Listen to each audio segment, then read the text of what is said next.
So, Mike, tell us a bit about Phoenix Developments. Welcome here today on Think Property Club. Thanks, Jason. Thanks for having me. Mike Day with Phoenix Homes and Developments. My website is Phoenix Developments. We are, I guess, a property development or consultant to clients who are looking for property. We'll source sites. I myself really want to, develop sites just like you and Amy, Jason. So our focus is to find really high-end sites in the Sutherland Shire area, a community to which I live in and that I want to be part of, that I want to help and improve. Yeah. And, so what about the accent there, Mike? I can spot a bit of an accent there. Tell us a bit about Mike and what got you into this. I'm interested. Yeah. So I started my real estate journey probably back in 2002, 2003. And where'd you grow up? And so I'm from Calgary, Alberta, right at the foothills of the Rocky Mountains. Very wintry place for about... In Canada? Canada, yeah. Calgary, Alberta, Canada.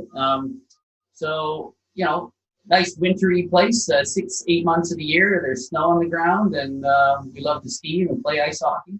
And what about your family? Was your dad into? What's your dad and mum into, or what's the history behind the Day family? Yeah, so my mom was a nurse, so always very attentive. So that's in my nature as well, with my clients and so on and so forth. My dad was the president of a valve manufacturing company in the oil and gas industry. So is that big in Canada? Oil and gas? Huge. It's one of the main industries. Well, it's the main industry in Alberta, the province to which I come from. So massive turnover. I got my start with that company. I then came to Australia with a different company, a Fortune 500 company. My specialty there was contract management, project management, and business development. So a very highly geared sales background. Working with the likes of Shell, ExxonMobil, Chevron, Caltex, all your really big, huge players, managing their portfolios, which is millions of dollars. And you've had those type of jobs for a long time now, right? Yeah, over 15 years. Yeah. So, you must enjoy it, the management side of it and the responsibility. Yeah, the sales process is absolutely fantastic. It's one of my most favorite things. Development of the relationship, everything really crosses over into property. It's the development of that relationship up front with your clients, understanding their needs, developing a plan, delivering a product, and making sure you have the service orientation there with them. So. And back in Canada, what was it? Where was your first taste of property? When did you start going, hey, I really like property as well? You've got obviously the talents in what you do in your day job there, your Mike day job. Yeah. But tell us about that, because I remember you were telling me before about when you first started getting active in property, and obviously you come to Australia now, so you had to relearn the property market here. But tell us a bit about your achievements, what you loved about it. Yeah, so my first sort of taste was with like a really big, I think it was about 70 or 80 townhouse developments. We were looking at sort of just, purchasing our first home, but I got wrapped up with the builder who got the award, and I did a bit of work for them, helping clients choose materials and things like that. And that actually gave me a little bit of understanding of how the build process works, and then that it turned out that through that experience, that gave me a little bit of cash to put a deposit down on one of the properties in that development. So that kind of was like, wow, this is giving me some potential. I leveraged that, and then I bought an infill lot, and then I hired an architect, a landscape architect, all the different professionals. We built a custom home. We built the property. Within 9 months, it was completed. We put it on the market. It sold within 5 hours. Yeah. And you enjoy that process. I mean, naturally in your job, I could see that there'd be a lot of different components and management and responsibility, right? And in this industry, I found that that's what I love. I love responsibility, and I love I love the numbers. And I've even spoken to Amy, and she said to me, one thing about Mike is he loves the detail. Absolutely. And when you do these kind of things, you really need to be absorbed in the detail, and especially around project management, because when you're managing a project, you need to understand every aspect of the project. And so that when you're sitting in front of a client and you're making promises, you can believe in those promises. You know what you're delivering. You know what your deliverables are. You know how to deliver it, and you've mitigated all the risks for them. So you can talk about, here's the things we're doing to mitigate risk. Here's how we're going to deliver on time. Yeah. Yeah. What about the, I think it's the same way that I look at this industry, very much about there are all these type of different components to it. And it's really the job of being in any type of property is to manage it in the right way, to make sure that you're able to get that team together on a regular basis. It's no different from running a company to running a development site. It's really just a business acumen to it, right? Oh, your mic is off. There we go. We're back. Are we good? Should be okay. Yeah, it was a bit staticky, but it should be good. Let's keep going there. Yeah. So what we've done here is I'm treating like we are a business now, and what I'm doing is I've taken the time to now set up my company here in Australia. We're now a company. Before in Canada, I was just doing everything on my own. I took that custom house that we built, and then I did a big reno, and 3 months later we produced another 30% or 40% of uplift there. And you understand that uplift comes out of management and costing and the right team and knowing what the market wants, right? Obviously you've had success in that. Yeah. And that just doesn't, there's something to that, right? Absolutely. And it really, you do have to understand your market and where you're targeting and what the cycle is in that market, because that's really where we got a lot of our upswing. And I made some good decisions at the right time. You know, the custom home we built, that was in a large subdivision project where we were in phase 1, and I went and spoke to the builder about the phase and the cycles, so I knew exactly when to buy, so that I knew exactly when I could see and realize the biggest uplift once the suburb started getting grass and trees and people were coming in and everything was getting built out. By the time I finished my build, the suburb was basically ready to sort of go, and it was the perfect time. I didn't buy in phase 1. I didn't buy in phase 4. I bought sort of at the end of phase 2.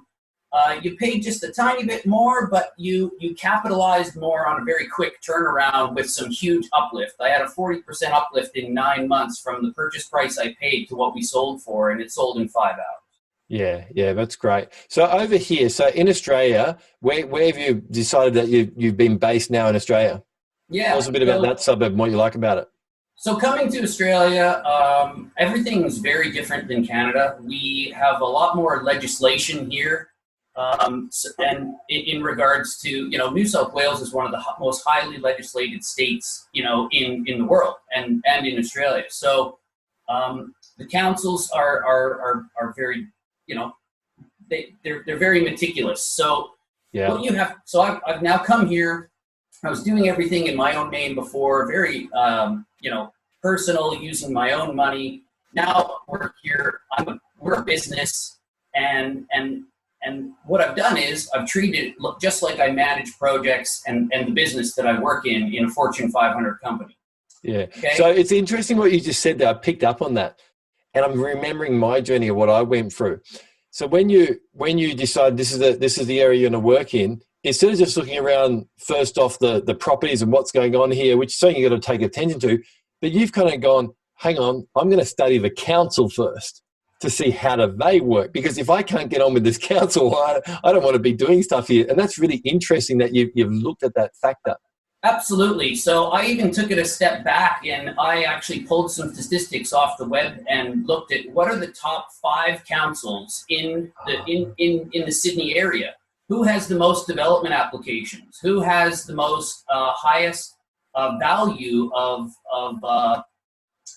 development application value, right? So I've now chosen my area as the Sutherland Shire. it's What the do they call it? community. God's country? Yeah, absolutely. You hear that every day. Down here, so and people here are just love it, and they're very loyal, and everyone you'll talk to someone in Sydney and they'll be like, oh, you're from the Shire, right? Yeah, that's it. The God's country. Yeah, God's country, right? Where does that exist? Yeah. And everyone in Sydney knows that people who come to the Shire, they stay in the Shire. They're very, very loyal. They love it here. So when people grow up here and they stay here, people who then grow up here downsize here, and they don't leave the community. They stay here because they're comfortable. So there must be always a need for product then, right? Absolutely. So some of the other things that I do, even before we start just looking through the suburb, was digging into what we want to see as far as statistics. So I looked at what New South Wales expectations are for building to see if there's a housing shortage. There absolutely is. The construction industry is on a bit of a downturn. This year alone in Sydney or in New South Wales, they're expecting that at least 6,500 dwellings need to be built. And then you look at the percentage of the development applications and of the population growth in my area, and I've figured out that there's got to be at least 2,000 to 3,000, like maybe 1,500 to 2,000 of those dwellings need to be here in my area. Yeah. So, and is the council, what about the council? So obviously there's one side of it that you've got the area that needs more population growth happening. Because I know some of the areas, like I grew up in Pittwater Council, and it's a bit of a hard council to deal with. So you can only really do developments in the pockets that they want you to be doing it, right? And so it's it's a little bit harder, but it can be done. Some amazing things have happened down in the Pittwater Shire where I grew up. And it's funny, when I look at Cronulla, and the Sutherland Shire, people might know Cronulla or some of the other things. What are the actual suburbs that you found that you see there's a need for development? What are the top ones down there? Obviously, Cronulla is a bit bigger, but are there any particular suburbs that you kind of really like? Absolutely. So, I mean, Cronulla is certainly one of them, and I'm looking at a deal there right now. They sort of split Cronulla into South Cronulla and North Cronulla, and North Cronulla hasn't really seen a lot of development, and it's just sort of starting up. And I was actually meeting with a very prominent architect in the area yesterday who does a lot of development in Cronulla and the Sutherland Shire Beaches area of, Bernier, Woolaware, Caringbah South. Those are the sort of main type suburbs, and a little bit in the higher end. And he said, look, North Cronulla is up and coming. We won't be groundbreakers if we do this project. It will be because there's a few things happening, but it's not as much as what we're. What about the buy-in? So is it more affordable? The more affordable suburbs would be more like Caringbah South, and then if you're still looking for that high-end sort of luxury, you're more Woolaware type area. Cronulla is going to be your real high-end. I was talking to some agents over the course of last week. There's some apartment blocks that are selling for $20,000 per square meter. Yeah. So they're going for $3 million. There's a penthouse that just sold for $7 million. And I like that demographic mix. Even when I look at stuff as well, areas that's pretty similar to an area that I've looked at many times. I like when you've got a middle and you've got a very high end. And even though you might not be operating in the total high end, the high end is there, and that will push growth through. It still gives a big income potential there in that area. And anywhere where you're going to have those type of developments by is going to be important. And I know, Mike, that you've been totally absorbed with this area. Like, you live and breathe. Every day you see a sale, you're like onto it. Every day you see a new builder going in, you're kind of finding out what that builder does. You've got a list of architects, you've got your town planners. I mean, that's really the team. And how important have they been as your A team, that those team of people around you? It's the most critical factor in doing development. So the way I start, Jason, is I took and drove every suburb all the way from Kirrawee all the way over to Cronulla, and that took me a few days. I took it in like a grid type approach where I just drive up and down every street.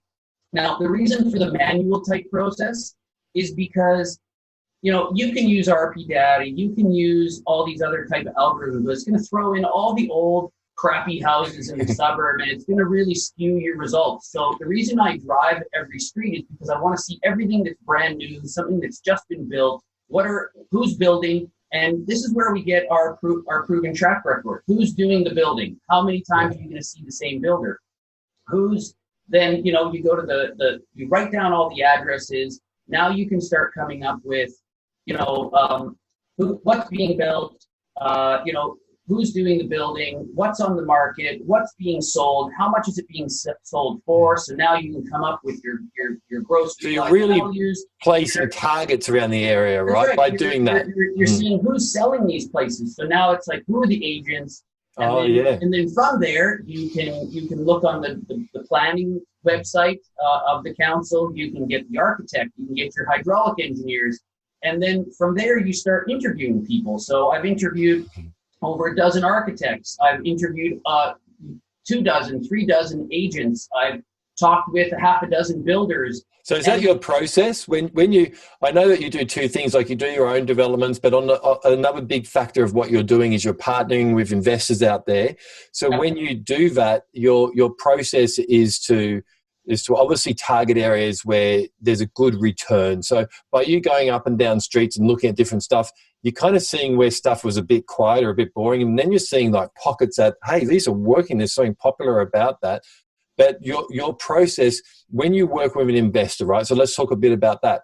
When you find a thing and you partner with an investor to come along and you work together, you use the skills of Phoenix Developments to kind of work with them. Yeah. What is that process of what you give to that investor? What's the analysis process that you do? So, and who are the people that you get involved in that analysis process? Yeah. So look, the A team is absolutely critical in through that process. And as I was just saying, once you're out there talking to all these people, you go and talk to a builder and you ask him for 5 references, or who are the people that they work with? What are the architects? Who are the hydraulic engineers? Who are his team that he works with?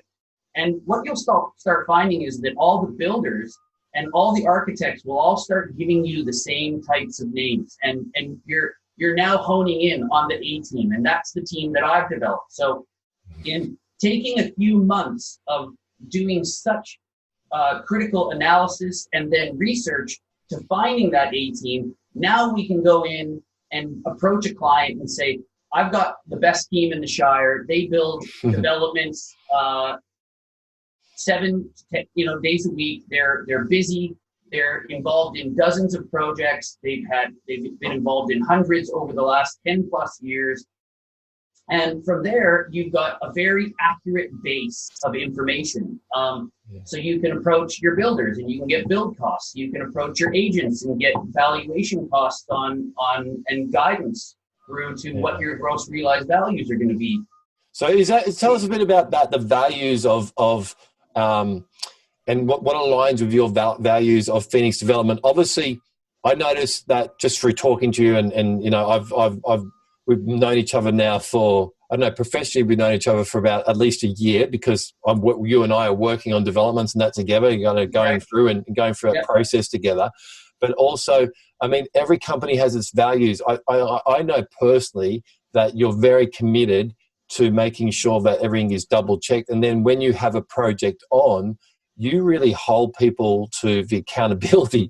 So not only do you want to have those people in there, but you make sure you get the reports on time. You make sure that things are double checked.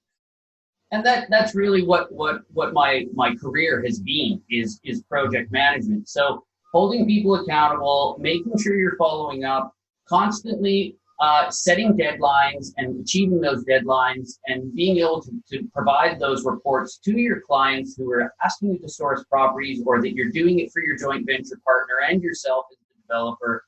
It's that service level, as you and I have always talked about. It's sometimes it's more about the service, and the service that we can provide is that we give timely responses. Our JV partners feel respected. Our clients are getting what their needs met. If we're just sourcing properties for them, and you've set a price in order to give them your time. And these are the kind of discussions that we're having. But absolutely, Jason. I've developed the best team in the Shire through, making sure and paying attention to that detail. And what's really important and what I've really found is that giving them your time, they'll give you time. So if you say, can I meet with you? I want to come say hello. They'll sit and spend an hour with you and talk you through some of their processes and give you guidance and share other names of professionals that you're going to need. And on top of that, I see that the amount of due diligence and the backward type of research that you've done, and you've taken the effort to go in and analyze different things, and you've actually analyzed the different work that you've done. You're actually coming from a very different angle from someone that possibly would waste their time. You're coming from an angle of, hey, I know what you've done. Let's talk about how, not about what we're doing, but how could we be working together? Because you'll never just get one quote from one person, because that's just not servicing it. And you wouldn't do that in your industry either, would you? No. You always get 3 or 4 quotes so that you can look at having a chat with the person that you feel the most rapport with or has the best price, and then start talking terms, or you want to make sure that you can say, well, I've got quotes from 3 others. He's offering me this. Can you offer me the same? And sort of start developing that rapport. Yeah, that's important. And so when you work with investors, how does that normally work with Phoenix Developments? How do they get in contact with you? And what's the type of processes? I mean, because obviously you're very good at obviously the area, knowing the right type of products that are going to work or not work. I know you're pretty honest too. So if you think something's not going to work, you're going to be pretty blunt and say, look, this product's not in demand. Is that true too? Does that honesty thing come out? Absolutely. I was at an owner's house on Sunday, and we had a good 3-hour sort of meeting, and we went. Yeah, tell us a bit about that story. How does that work? Because that's something that you've been able to develop too. Instead of just going in the front door everywhere, you've got a lot of backdoor contacts now, right? The buyer's agents, and you've got the off the market properties and that. So, how does that work? Yeah, I mean, look, the way this one came about is more, because I've now interviewed so many agents and everyone knows what I'm looking for, what I'm hunting for. They're bringing things to me before they even hit the markets now, and so you can start developing that rapport and talking between the agent. And then what ended up happening was the agent said, look, why don't you go meet up with the owner and sit and have a chat? Because it wasn't just, I want to buy your property, let's negotiate this through the agent. It was, we were talking about multiple scenarios. I might put an option on your property, and will you give me some time to get the DA? He wanted to understand how we could look at a straight purchase. He also wanted to understand how a joint venture would work. So, we were there and we went through all the scenarios, and the owner, like that, and that's the value to which we can bring. So we talk about the whole process, and you just walk them through the whole thing. And then at the end of the day, just yesterday, we ended up settling on just a straight sale. He wants to go forward in that manner. So yeah. So right now, I mean, one of the things that Phoenix can also do is, I mean, you've got the team ready, you know the areas, you know the process, you can do development applications for people, you can do reviews, you can even help with that whole broad thing. And I think that's really important as a company to be able to set something up where you say, look, I'm happy to get investors along, and if you're interested, come and chat to me, tell me what equity base you have, and maybe we can work together, right? But on the other side of things, you can say, hey, because you've done all this team and all this research, you've got this team of people where you can offer any type of service along. And and if we're working with you, you've got the right people, right? Because you know the ones that weren't any good as well, right? Yeah, no, exactly. When you start going out to multiple people and you don't just stop at going, okay, I was happy with that. You can actually find people that are better than the one you spoke to, and then you find people that are worse, and then you know what good looks like. And this is the difference, the wisdom to know through all your background research, the wisdom to know who to go with and who not to go with. I mean, that's the hardest thing people have in this industry, about who do I pick, but this guy was cheaper than that person. But through your research of seeing their background results of what they've done, you're able to pick the right team to work with. And it's almost like, you've been doing this for over a year now. So of this analysis of this one pocket of area of Sydney, but you could also do other pockets because the same type of thing comes into it, right? But I think the most important thing is to be able to know the council. So what are the most important things? You've got to know the council back to front. What else are the other things that you think that you've developed this importance?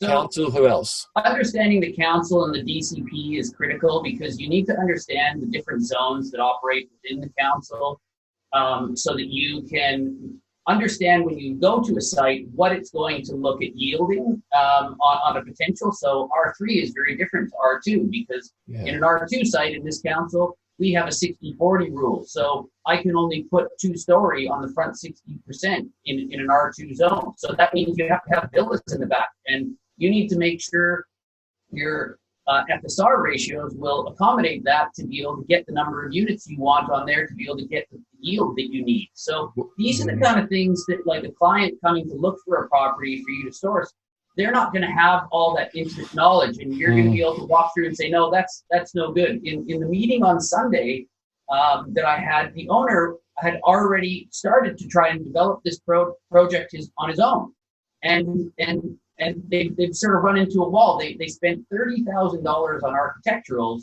on 4 units, but at 4 units, it's about a $300,000 loss. And I walked him through the whole process and why that would be. And he's like, and I said, you really need to get that 5th unit on there. And here's what we do. And he had an underground car park with 4 units. Even 4 units without the car park wasn't going to work. And we can laugh at it, but at the end of the day, the only reason that we can know this is because we've done that background research to know that has never worked, or, you know. So absolutely. So the second part to that is the team. That is the most critical, because now you've gone out and visited a half a dozen builders, and that's really your critical part. So I was chatting with a builder just yesterday, and he said, look, Mike, you know, when you go and have your sort of kickoff on your project, can I come to that meeting with you? Because I'd like to be able to sit with your town planner and your architect and make sure that what you guys are thinking is feasible and possible.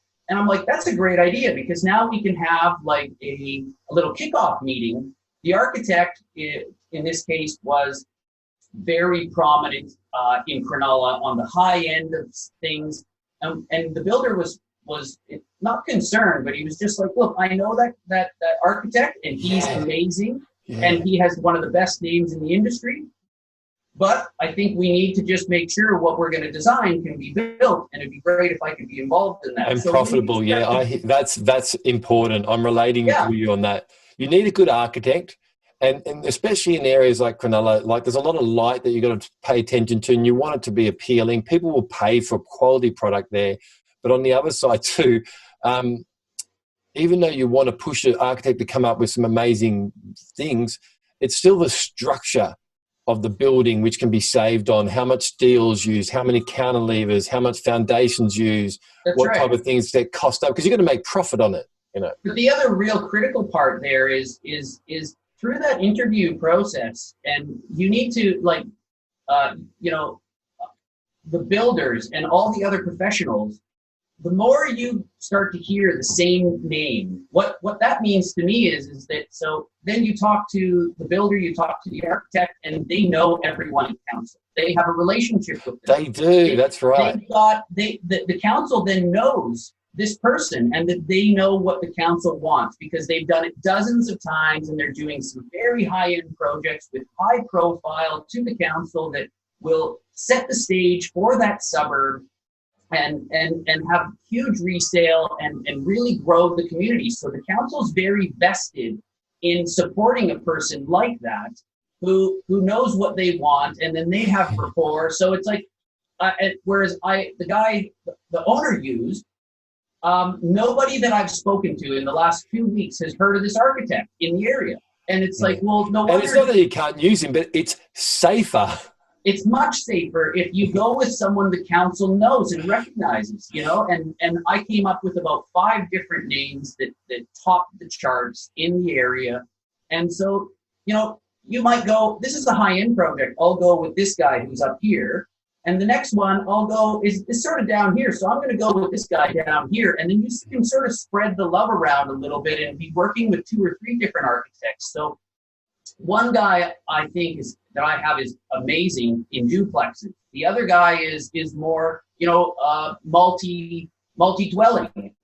This other guy is more high-end, apartments and multi-dwelling, but has that name that would get that development through. So I've selected him for that project. Now, in a high-end sort of build in Cronulla, you don't want to sort of quibble about an extra 10 grand on the architectural bill, because you're talking about such much larger GRVs. When you're talking 20. But you're happy. It's interesting, Cronulla, because if someone wants to work with you, that you can be working with them on a duplex, no problem, right? You can be working on the house or duplex or townhouse or flats. You know how to do all that.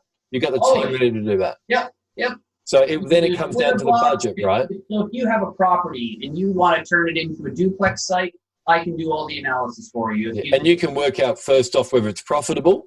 That's right. And if you're looking to, just move and you want to downsize and you want to decrease your land tax, well, we can go and look at, doing a splitter or something, right? Building you a brand new house, but now instead of having a 900 square meter block and paying, $20,000 a year in land tax, we'll split it in half, and we can get you some good, future returns on your land tax bill, but you'll have a brand new house, and then there'll be someone directly behind you. Or, I'm analyzing another site right now that's 9 units. I'm looking at, I just got an agreed sale yesterday on a 5 townhouse development in Caring-Bossell. So let's talk a little bit about that too. So with the investors, wrap it up on this. So, Mike, when an investor works with you, when they say, hey, Mike, I want you to do the work and I'll supply the funds, you can help them not only find a property,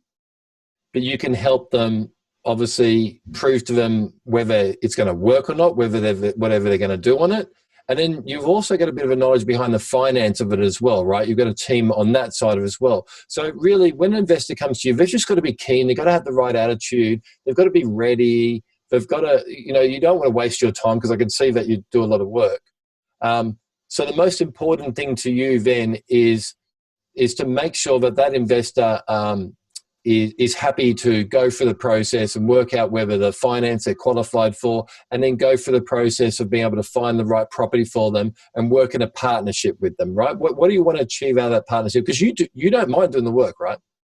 No, I mean, the work is the fun part for me in managing the projects, all the different people, all the relationships, and ultimately delivering a service, and then secondly, a product that we can sell in the market that will make the community proud. I mean, I'm working in the community I live in. So my prime directive here is for my investors, one of my purposes on this earth, Jason, for me is to help people. Okay, so if I can help someone grow their wealth, if they can come to me and I can help them, develop something to a point, or we can do that jointly so that we both benefit, that's fantastic. And the second part is just improving the community. I mean, the Sutherland Shire has been around, for over 100 years. There's a lot of really old, dumpy homes in the area.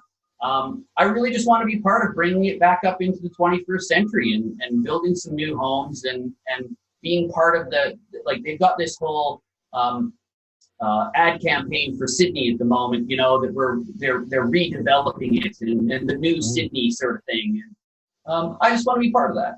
Yeah, beautiful. Okay. Now, so the type of things that you offer people, what does Phoenix Developments do offering to people? So one of the main things that you love doing is working with people who are financially ready and partnering with them to do a property development for them. What are the other things that you can do also? So, we can do site acquisition on their behalf, full due diligence up front, analyzation for a fee.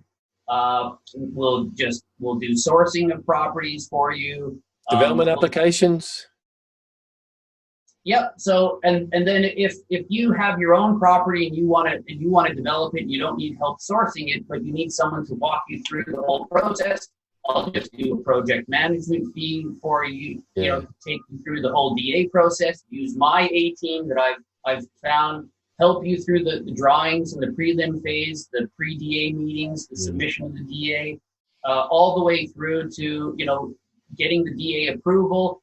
One of my other specialties in my other job is contract management. So, dealing with the builder contracts, making sure that we're mitigating risk, understanding everything that's included and excluded, putting in late delivery clauses, understanding what incentive clauses can be there for them to accomplish work on time or early. All those sort of benefits. That's what you want in any type of project management partner, so that they can handle the project and manage it through and consult you and consult other people. So it's not only about your relationship with a client that you partner with to go along this, but more importantly is your relationship with all the people involved that are going to be taking care of the project, right? That's just as important. Absolutely. So because you're coming to me to take care of your project and care for it and hand it off to you at the end and deliver it to you, you need to have someone who's got that team, who's got that rapport, who can negotiate on your behalf, who understands contracts, who can dig into terms and conditions, who can read the fine print, who's very detail orientated, and at the end of the day can mitigate risk for you, the client, and or in the situation that I'm in right now, a joint venture, or for myself if I'm looking at taking a private loan in the finance world. So there's all different types of scenarios we can look at, and all different types of services. So if you're a landowner and you want to develop your land and you want to build a 9-unit block building and you want to just hold it, well, I can do all that for you. I can source that. I can source builders. Or even just simple duplexes, right? Absolutely. Simple duplexes, just convert your land, and I can take you through the whole process for a fee. And the acquisitions is something that you'd be very good at now, because that's all you're ever looking at, the properties as you go along. Now, Mike, we're going to wrap this up. Thanks very much for your time today. I know that you're quite busy, but you schedule everything, right? So we schedule in this, so that's really good to have that opportunity to have a chat to you today. I've got a lot of respect for you because I've seen the way that you operate. And anyone that I see that's operating at a similar level to the way that I like people to operate, I'm really interested in just the fashion of, I've learned things from you then. If I can see that you're operating the same with me, how do you qualify people? What have you found out?